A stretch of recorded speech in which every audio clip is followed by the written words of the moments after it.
Hey guys, how's it going? Today I'll be showing you how to calculate the stochastic oscillator using Python and Pandas. So the stochastic oscillator helps you determine the momentum of a specific asset. And here are the equations to work out the stochastic oscillator. So first, the stochastic oscillator has two lines, %k and %d. The formula to work out %k is as follows. You want to first take the current close, subtract by the lowest low over n periods, divided by the highest high over n periods, take away the lowest low over n periods, and then you multiply that by 100. And usually %k has a smoothing, which is also essentially a calculation over n periods. And finally, %d is just a moving average of k, so we can just work out k over n periods. So let's start writing our functions to calculate the stochastic oscillator. First, we want to use Pandas, as this would be the main library we'll be using to calculate the indicator. And then you want to import your dataset into a data frame. And here I'm just have some XRP data on the daily time frame over 250 weeks.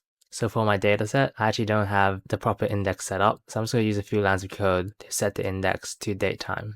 So let's write a function to calculate our oscillator. So this function takes in the data frame, the periods for k, the periods for d, and also a smoothing variable. Let's start off working out the lowest low over n periods. So we're just taking the low column inside the data frame, and then we're finding the minimum over a rolling period of k. Then moving on to the highest high, same thing, but this time we're just taking the high column and then finding the maximum value over the rolling period of k. And then next we'll work out k. K is just the equation that mentioned above, which is the close, take away the lowest low, divided by the highest high, take away the lowest low, and then times it by 100. And finally, to find %d, we just use %k and find the mean over the rolling d-line period. And to just clean our data frame a bit, I'm just going to drop the columns lowest low, highest high, and k. And then we want to return the data frame. So there you have it. This is the function for us to calculate the stochastic oscillator. So let's have a look at our original data frame. We can see that our dataset has the open, high, low, and close with volume. So now let's use the function that we just created to calculate the stochastic oscillator. For the dataset, we're going to use the original data frame that we have. And for k-line period, we want to use 14. The d-line period, we're going to use 3. And then the smoothing, we're also going to use 3. So let's see what our dataset looks like after we ran the function to calculate the stochastic oscillator. So we run the script, and there you go. This is the oscillator. As you can see, %k and %d has been calculated and is in our dataset. So this is how you can calculate the stochastic oscillator using Pandas. Let's do a quick backtest using backtesting PY. So first, I'm going to comment out the function we just created and then create a new function that is more suited for backtesting.py. So first, let's import the backtesting.py library, specifically strategy and backtest. And also I want to import the crossover function within the library. So first, let's write our strategy class for our backtest. We want to first declare the periods and the smoothing variables. And then let's move on to the init function.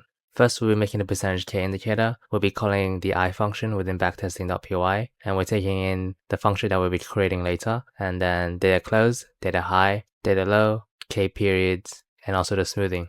Then we'll create the %d indicator. Again, we'll be calling the I function within backtesting.py, and then we'll be taking in the d function, which we'll be writing later. And then variables, we'll be using the %k indicator and also the smoothing variable. So now that we've initialized our indicators, let's write in the functions to calculate the indicator. So first, let's start with the %k function. This function takes in the close, the high, the low, the period, and the smoothing.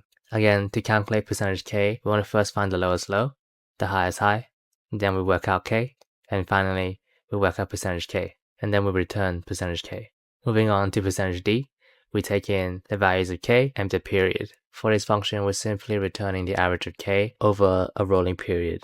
And there you go, we just created functions for the indicators.